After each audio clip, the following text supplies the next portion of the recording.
Fish tank வந்து already பழசு தான் வச்சு யூஸ் பண்ணிகிட்டு இருந்தாங்க. கொஞ்சம் நாளாக அதை அப்படியே மேலே போட்டு வச்சுருந்தாங்க. சரி இன்றைக்கி எடுத்து எல்லாமே ஃபிஷ் விட்டு அழகாக நீட்டாக வைக்கலாம் அப்படின்னு சொல்லிட்டு லீவ் தானே எடுத்து டெக்கரேட் பண்ணுவோன்னு ஆரம்பித்தது வேலை. ஒரு 2 மணி நேரத்துக்கு மேலே இழுத்துருச்சு. சரி எனக்கு ஒரு ஆர்வம் வந்துச்சு. சரி நாமளும் இதெல்லாம் ட்ரை பண்ணுவோம் அப்படின்னு டெக்கரேட்டிங் ஐட்டம் என்னென்ன இருக்குன்னு என்கிட்ட கூட நானும் எதாவது ஹெல்ப் பண்ணுறேன்னு ஆரம்பித்தேன். நம்மளும் பாவம் அந்த ஃபிஷ் டேங்க்கு கழுவி 2 மணி நேரம் ஆகிட்டு. போர் வாட்டர் தான் யூஸ் பண்ணுறோமா, அதனால் நல்லா உப்பு கரை போகவே இல்லை. எவ்வளோ நேரம் தேய்க்க வேண்டியதாக போயிடுச்சு. அப்போயுமே ஓரளவுக்கு தான் போச்சு.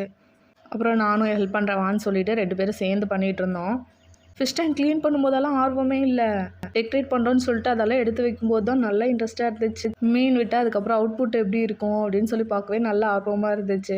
எனக்கு இதான் ஃபஸ்ட் டைமு. சரி நானே எனக்கு தெரிஞ்ச மாதிரி பண்ணுறேன்னு சொல்லிவிட்டு நானே எடுத்து வச்சு எல்லாமே பண்ணிகிட்டு இருந்தேன்.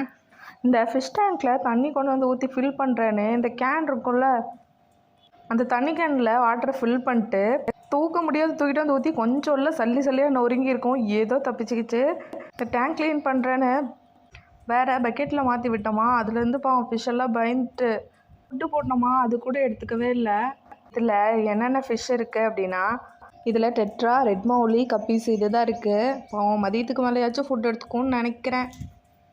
சரி எல்லாத்துக்கும் பாய்.